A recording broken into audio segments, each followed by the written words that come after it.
Our second reading today is Genesis 3. It's a little longer than average, but we need the story. Now the serpent was craftier than any other wild animal that God had made, and he said to the woman, "Did God say you shall not eat from any tree in the garden?" And the woman said to the serpent, "We may eat of the fruit of the trees in the garden, but God said, you shall not eat of the fruit of the tree that is in the middle of the garden, nor shall you touch it, or you shall die." But the serpent said to the woman, "You will not die. For God knows that when you eat of it, your eyes will be opened, and you'll be like God, knowing good and evil." So when the woman saw the tree was good for food, and that it was a delight to the eyes, and the tree was to be desired to make one wise, she took of its fruit and ate. And she also gave some to her husband who was with her, and he ate. Then the eyes of both were opened, and they knew that they were naked. And they sewed fig leaves together and made loincloths for themselves. They heard the sound of God walking in the garden at the time of the evening breeze, and the man and his wife hid themselves from the presence of God among the trees of the garden. But God called to the man and said to him, "Where are you?" He said, "I heard the sound of you in the garden, and I was afraid because I was naked and I hid myself." God said, "Who told you that you were naked? Have you eaten from the tree of which I commanded you not to eat?" The man said, "The woman whom you gave to be with me, she gave me fruit from the tree, and I ate." Then God said to the woman, "What is this you have done?" The woman said, "The serpent tricked me, and I ate." God said to the serpent, "Because you have done this, cursed are you among all animals and among all wild creatures. Upon your belly you shall go, and dust you shall eat all the days of your life. I will put enmity between you and the woman, and between your offspring and hers. He will strike your head, and you will strike his heel." To the woman he said, "I will greatly increase your pangs in childbearing. In pain you shall bring forth children, yet your desire shall be for your husband, and he shall rule over you." And to the man he said, "Because you have listened to the voice of your wife and have eaten of the tree about which I commanded you, you shall not eat of it. Cursed is the ground because of you. In toil you shall eat of it all the days of your life. Thorns and thistles it shall bring forth for you, and you shall eat the plants of the field.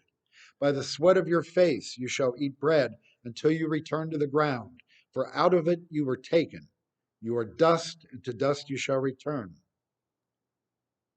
The man named his wife Eve because she was the mother of all living.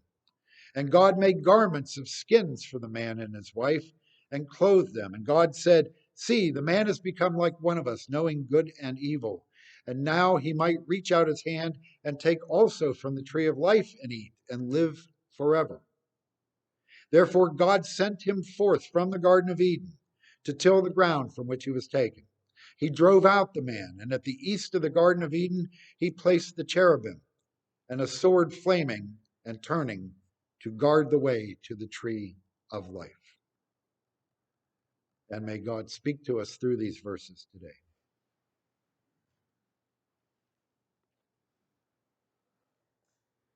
Most of my sermon today comes from a piece written by Barbara Brown Taylor. And I also had thought about calling it East of Eden. Does anybody know that old movie? Uh, James Dean, and great movie. But I called it This Side of Eden. And Taylor reminds us that every family has what we would call its favorite stories. There's the story about how mom and dad first met. There are the Christmas stories we tell from childhood. We have stories about our aunts and uncles and grandparents. We have stories about our ancestors, our genealogies. Many of these stories are about good things, happy things. Not all of them. Some of them are about bad things. You know, a lot of people like to search their family genealogies. They like to trace their ancestors back through history. And, you know, we would probably all love to find out that some of our ancestors were royalty or some brave hero. But what if you found out that your ancestor was a pirate or a thief or a traitor? What if you found out someone in your family had caused a lot of pain and suffering? The very first family story from the Bible is that kind of story.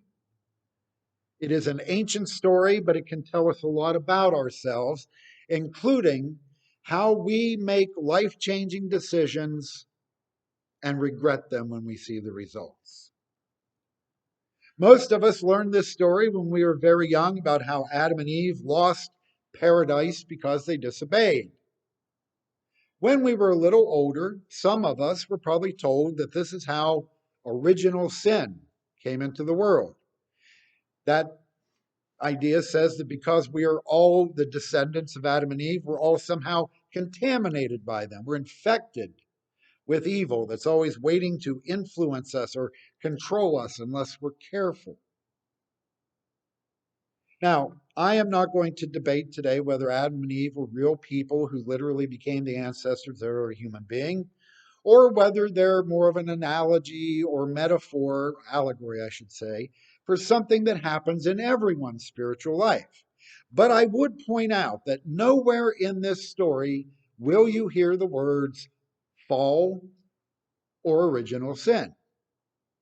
Those are ideas that came much later as people attempted to maybe understand this story, to discover meanings in it, possibly so we wouldn't keep making the same stupid mistakes over and over. The story itself doesn't bother with those things, though, because really at heart, it's just a story about God and humanity. It's a story about choice and consequences. It tells us things about ourselves that we need to know, not only about how we make mistakes and fail, but also how to survive and endure. Because that's part of this story, too. Adam and Eve were not destroyed. They did not die at the end of this story. They went on. But we might ask, how? How did they go on after they so egregiously disobeyed God? How were they still able to have a future after a disastrous past? And how were they ever able to go on living after losing paradise? Now, Taylor suggests, when we hear that word paradise, what do we imagine? Perhaps green grass and leafy trees, blue skies, bright water, warm breezes, a place of peace and plenty, and it's filled with the presence of God. In paradise, there was no fear, there was no shame, there was nothing to hide and nothing to hide from. A place that was holy and pleasing to God. In fact, the kind of place where apparently you could walk around naked and not even be aware that you're naked. A place with no worries, as long as you stayed away from that one tree. Of course, we know what happened. Eve did not stay away. She ate that fruit, she talked Adam into it too, and nothing was ever the same. Paradise was lost, and there was no going back. When Adam and Eve realize that they are naked, they do cover themselves, and then they run away and hide. Sort of like when we were kids, hiding from our parents after we did something wrong, right? And like a parent, God comes looking for them. Where are you? God asks. Now, I've often wondered, it's kind of hard to believe that God didn't know where they were or couldn't find them. So it makes me wonder if God isn't really asking not where they are physically, but where are you now spiritually? Where are they now in their hearts, their minds? And then we hear the alibis and the excuses. Adam blames God for giving him Eve. Then he blames Eve for giving him the fruit. Eve blames the serpent for tricking her. They're willing to kind of throw each other under the bus, as we would say, in a desperate attempt to cover up what they did. But it doesn't work. And God sentences them. Pain for Eve, hard work for Adam, and eventually dust to dust for both of them. And they're forced out of the garden forever. Now, Taylor suggests we all know at least a little of what that must be like. She says, you give in to that one crazy selfish desire, you take your eyes off the road for one moment, and the car crashes, the job is lost, the friendship is broken, the relationship ends. Paradise is lost, and what you had and what you might have had is gone forever. All because of that one thing that you might wish you could take back, but you never can. And how do we survive something like that? How do we go on? Well, like Adam and Eve, we can always find someone to blame. That way we can be angry instead of hurt and afraid. We can be the victim. After all, if someone else ruined your life, then it's up to someone else to fix it, right? On the other hand, we can blame ourselves and we can punish ourselves in various ways. We can start keeping track of all of our mistakes and our failures and start to see ourselves as something very awful and terrible. Maybe we withdraw from life, afraid or ashamed to come out of our hiding, and we kind of give up. We can even blame paradise. We can tell ourselves, it really wasn't that great anyway. I'm not going to miss it. Or we can blame God. God made everything, so it was a setup. It's a trap to begin with. God should have made things different so it wouldn't happen that way. Why make that forbidden tree? Why make that serpent? The problem with the blame game, though, and even the problem with sinking into self-pity and self-torment, is that these things could prevent us from noticing what happens next. God made clothing for Adam and Eve. God did not simply wash his hands of these people. Boy, you were a failure. Start over again.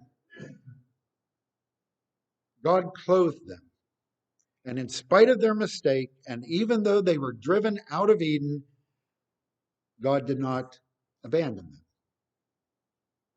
Adam and Eve's lives did not end with their mistake. The days of peace and plenty, the days without fear or shame, those were gone. But Adam and Eve survived. Their lives would be a struggle, but they would go on. Eden was gone, and they would spend the rest of their lives working and putting food on the table and raising a family, just like we all do. But they also had God. God did not stay locked behind the gates of Eden. God went out into the world with them and continued to be with them and all of their descendants. As Taylor puts it, using the pieces of their broken past, Adam and Eve made a future for themselves and their descendants outside of Eden.